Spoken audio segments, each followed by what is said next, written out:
الحمدللہ شام کے اذکار۔ بسم اللہ الذی لا یضر مع اسمہ شیء فی الارض ولا فی السماء وہو السمیع العلیم۔ اللہ کے نام کے ساتھ جس کے نام کے ساتھ نہ زمین میں اور نہ ہی آسمان میں کوئی چیز نقصان دے سکتی ہے، اور وہ سننے والا اور جاننے والا ہے۔ جس شخص نے صبح و شام یہ کلمات 3 دفعہ کہے اسے کوئی چیز نقصان نہیں دے سکتی۔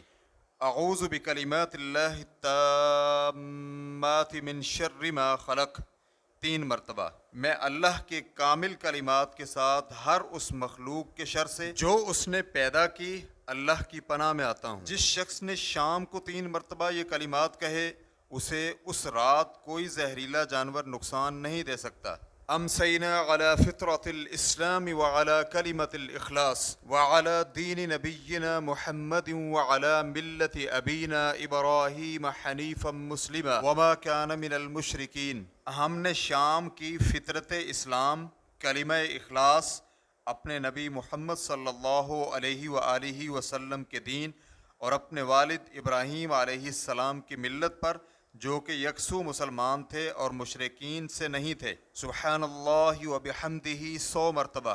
اللہ تعالیٰ اپنی تعریف کے ساتھ پاک ہے۔